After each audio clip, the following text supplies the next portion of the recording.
What's going on, everybody? Welcome to another brand new installment of Renegades Reviews, exclusively here, as always, on the Casa D18 Studios channel. Featured today, as it is every other Friday, on the Jeff Meacham Network.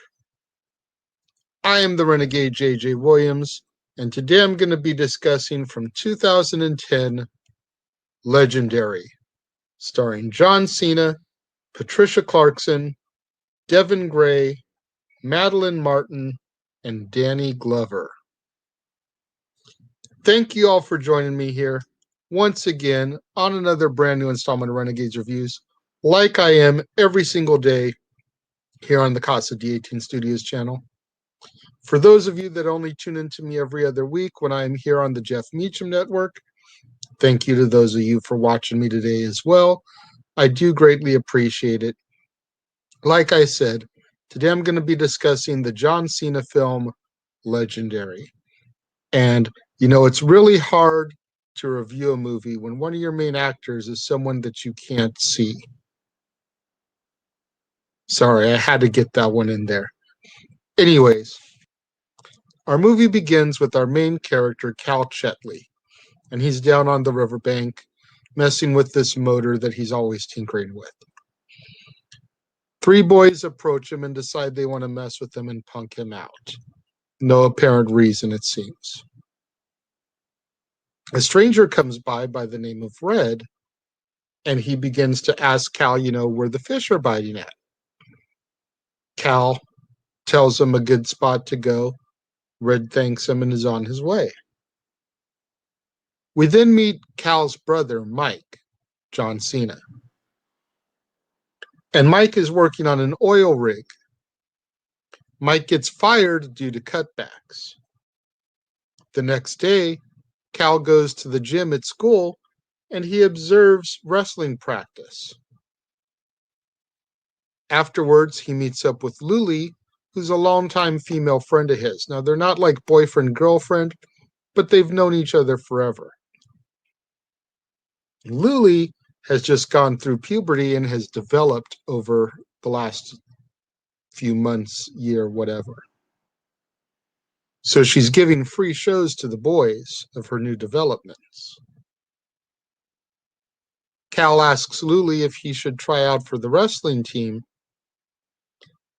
Luli kind of imagines him in a wrestling singlet and tells him that she'd watch him if he gets to wear those outfits that they wear.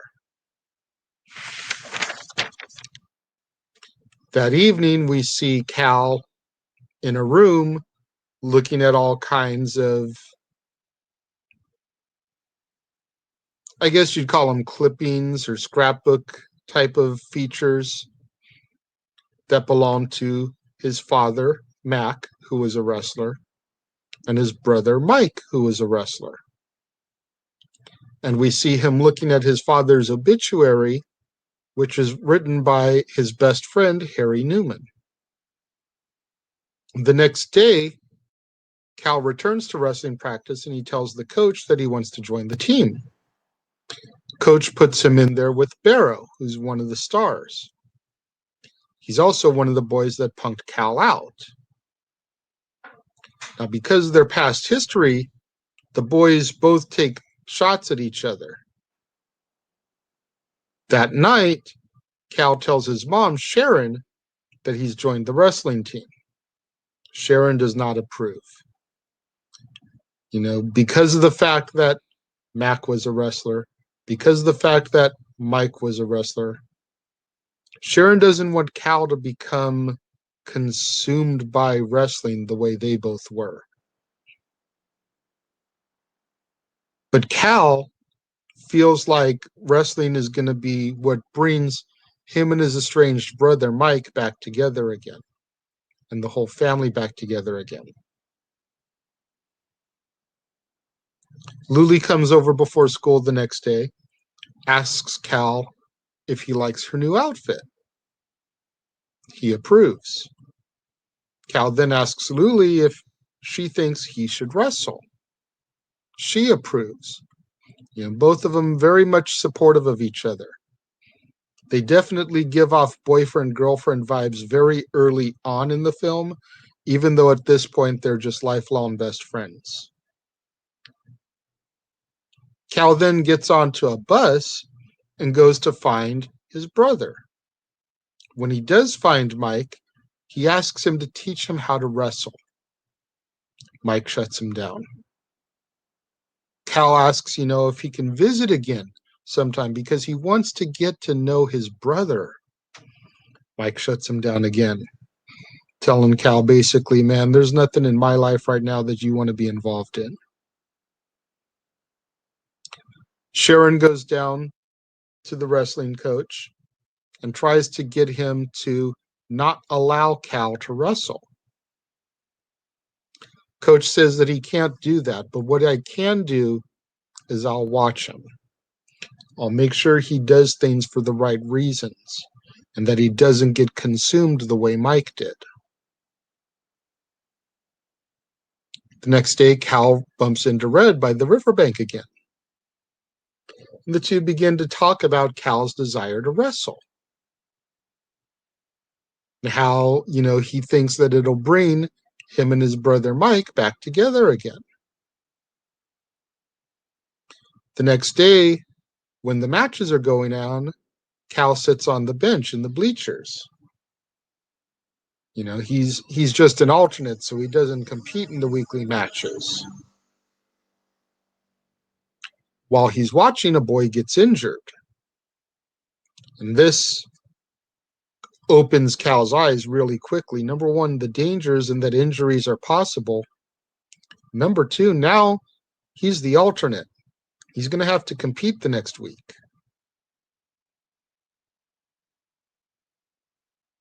Cal has his first match and he loses. But he showed some serious heart in the match. Coach is very proud of what he did. The next few weeks, the matches go the same way with Cal getting defeated. He bumps into Red again, and this time, Red inquires about Cal's brother. Cal tells Red that his brother just seems very uninterested in helping him and being involved. Red tells him that as much as Cal needs his brother needs Cal. Just may not know it yet. Cal finds out that Mike has been arrested for assault, so he borrows Luli's scooter to go to the trial. Cal speaks up at the trial and is able to help Mike avoid jail time. Two brothers go back to Mike's place, and after catching up a little bit on each other's life, Mike asks Cal if he wants him to teach him how to wrestle. Which, of course, Cal says yes. That was the whole thing he wanted in the first place, was to do this, help grow closer. The next day, Mike and Cal begin to train. And after a few days of training the basics, the fundamentals, Mike gives Cal a lesson in psychology,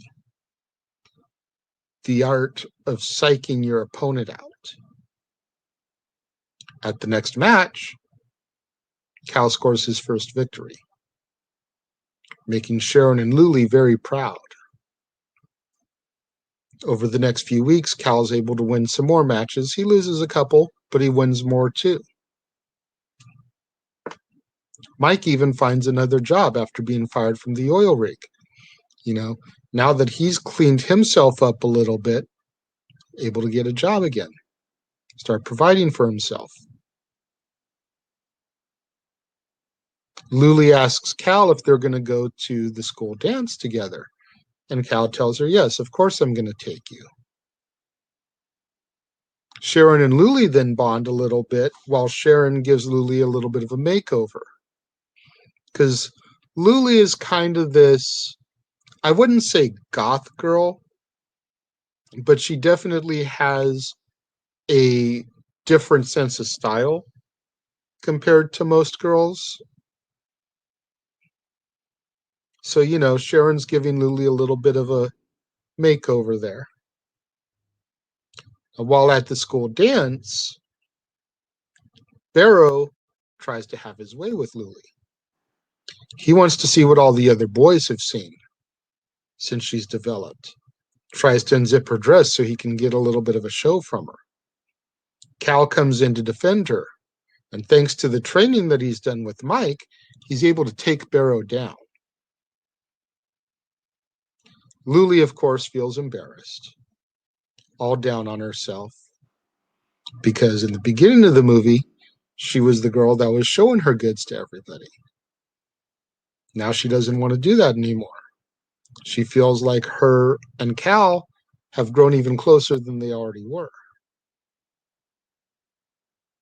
Cal cheers her up, and the two finally have their first kiss, taking them to that next level where now they're basically boyfriend-girlfriend, even though they don't really call each other that the rest of the movie.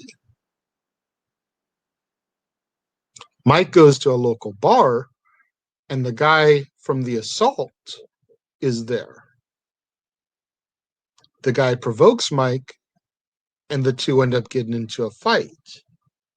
This is in violation of Mike's probation, so Mike ends up going to jail. Sharon finally discovers that Cal and Mike have been training together, that Mike has been teaching Cal how to wrestle. And this infuriates Sharon to no end because she didn't want Cal to wrestle. She wanted Cal to stay away from Mike. She's upset that Cal is getting time with Mike that she hasn't gotten in these years when she could have used the help from him. The whole situation just really infuriates Sharon. But Sharon also opens up to Cal a little bit about the car accident that killed Mac, her husband, and Cal and Mike's father. Sharon says that Mike blamed himself after the accident because Mike had talked Mac into going to scout an upcoming opponent of Mike's.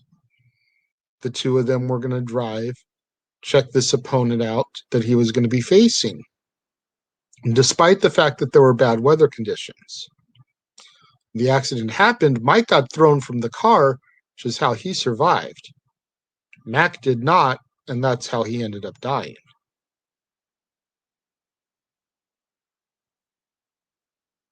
Cal asks Sharon, did you ever tell Mike that it wasn't his fault?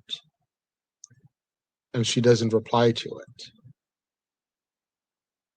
The next day, Sharon goes to visit Mike in jail. She tells him how bad Cal needs him in his life. She's able to get Mike out thanks to the bar waitress who's willing to testify on Mike's behalf, saying that he never touched alcohol and that he didn't start the fight. He just defended himself.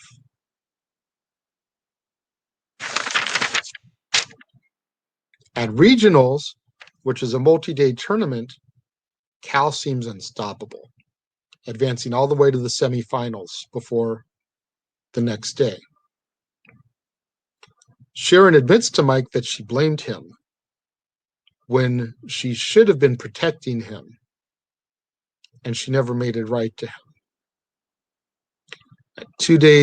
Day 2 for the regionals, Cal's about to walk out and quit, but he bumps into Red. Red encourages him not to give up, tells him that he's looking forward to seeing him wrestle. Prior to his semifinal match, Cal looks in the crowd for Mike, but he doesn't see him. Sharon is there, Luli's there, and even Red is there to all cheer him on. But Mike's not there. Mike does show up mid-match, though, and it lights a fire under Cal, like it inspires him to see Mike finally show up. Cal's able to win the match and move on to the finals. Mike and Sharon embrace, and Luli asks Mike if he will give this present that she has for him to Cal before his last match, which of course Mike agrees. Mike gives him the gift, and it's a fight robe, like boxers wear. So Cal walks out to the ring wearing this robe. Pyrotechnics go off, the whole nine. And I remember the first time I watched this, I'm thinking, really? Pyros for a high school tournament match? Seems pretty lame. But when I was paying more attention to it this time, it dawned on me. It's all part of the psychology that Mike was teaching him early on. Trying to psych out his opponent. Make him think that, I am bigger than you think I am. Here I am. I'm coming out with pyros. I've got a fight robe on. Like, you don't want to mess with me.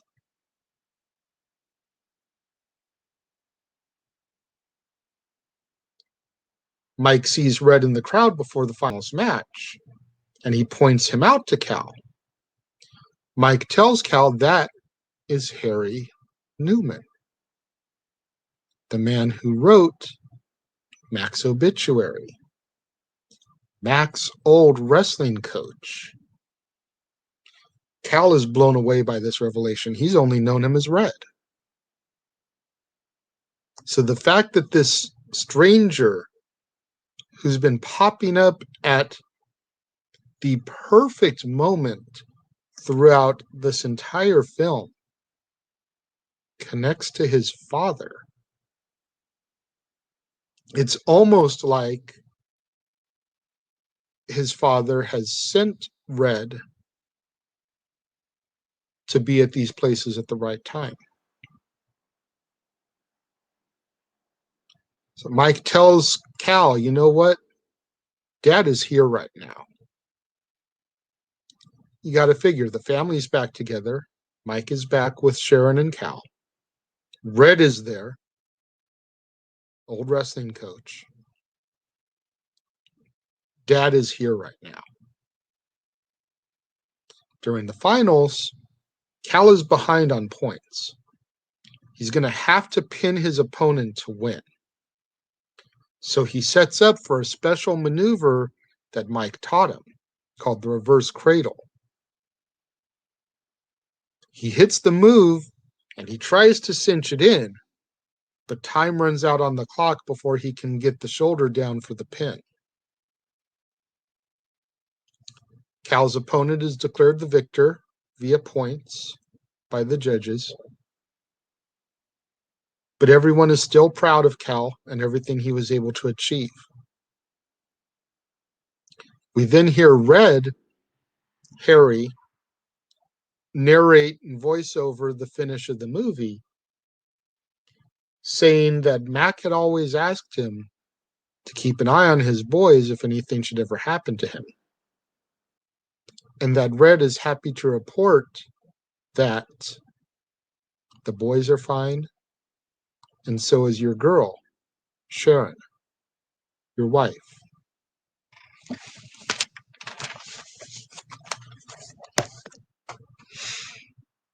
This is another damn good movie. I've seen Legendary a couple of times, and I remember being very anti-Cena at the time that I first saw this film, based off of his in-ring character and everything he was doing. I didn't like the Marine. I didn't care for 12 rounds when I first saw them. I'm sure eventually I'll rewatch them and give them another shot with fresh eyes, new eyes at some point here on Renegades Reviews. But when I saw Legendary, something about it just really connected with me. Maybe it's the story of the underdog who achieves his dreams. Maybe it was the fact that we actually got to see Cena be a little heelish in the beginning with the way that he was rejecting Cal. Maybe it was the fact that I was seeing Danny Glover in something for the first time since like Lethal Weapon 4.